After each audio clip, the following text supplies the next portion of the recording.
I miss the Philippines, so I bought some Filipino food. Filipino! Filipino! Filipino! And you guys, I bought it from a karinderya. When I tell you, sobrang crave ako ng Filipino food talaga nakaraan pa. So napabili ako ng 3 ulam at kanin.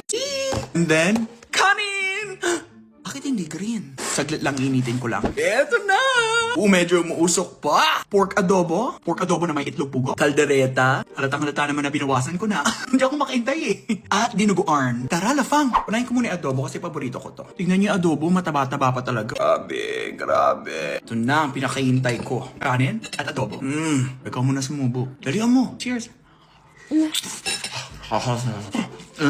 Nyeta. Wow. Iba talaga yung luto dun sa karinderya eh. Lutong bahay talaga. Yung para ko nilutuan ng tita ng kaibigan ko. Yung ganuan. Oh my God. Kaya ba mga mare, anong gusto niyo sa adobo? Gusto niyo ba yung mataba? Gusto niyo ba yung tuyot? Masabaw? Matamis? Maalat? Anong preference niyo? Preference? Next naman magdinuguan tayo. Tingnan niyo. Grabe. Alam niyo ba lumaki ako na hindi kumakain ng dinuguan? Actually, first time ko kumain ng dinuguan was only 3 years ago. Kasi lumaki ako sa pamilya na bawal kumain ng dinuguan. Tingnan niyo.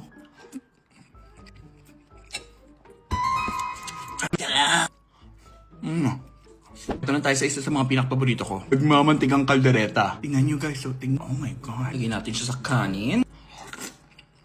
Grabe, mataba-taba pa. May melt sa mouth. Alam nyo, ibang-iba talaga ang lutong karinderya. It feels like a hug. It feels like a hug. Parang ganun yun, diba? Parang it feels so comforting. Ako, ang bet ko sa kaldereta, gusto ko yung tomato base. May mga taong ayaw ang tomato base, diba? Gusto nila yung more on brown. O gusto ko yung medyo mapula siya. Kahit sabaw lang ng kaldereta, kayang-kaya ko ulamin. Saan yung pinakapaborito nyo kaldereta? Saan yung dinadayo nyo? Itlog puwa? Wala ako nabusog. Magdinuguan pa tayo eh. Alam mo, hindi ko pa natatry yung dinuguan ng Goldilocks. Apparently, masarap daw. Ang gusto kong dinuguan is yung sa JT's. Pati yung puto nila, puto kalasyaw, tapos dinuguan. Ay, te! Sarap! Huh? May laurel. Isang malamig na Coke. Ay po. Perfect pairing talaga ang Coke sa karinderya food. Feeling ko na sa Pilipinas ako ngayon. Alam niyo nga, pag uwi ko magkakarinderya ako. Tagal ko nang di nakapag-karinderya. Saan paborito niyo karinderya sa Maynila? Comment below. Yung last caldereta bite. Subo. Subo mo. Ay! Patatas pala yun. Kung papiliin ka, ano mas gusto mo? Dota o ako? Dog na ako guys, so bukas ko na lang ito kakainin.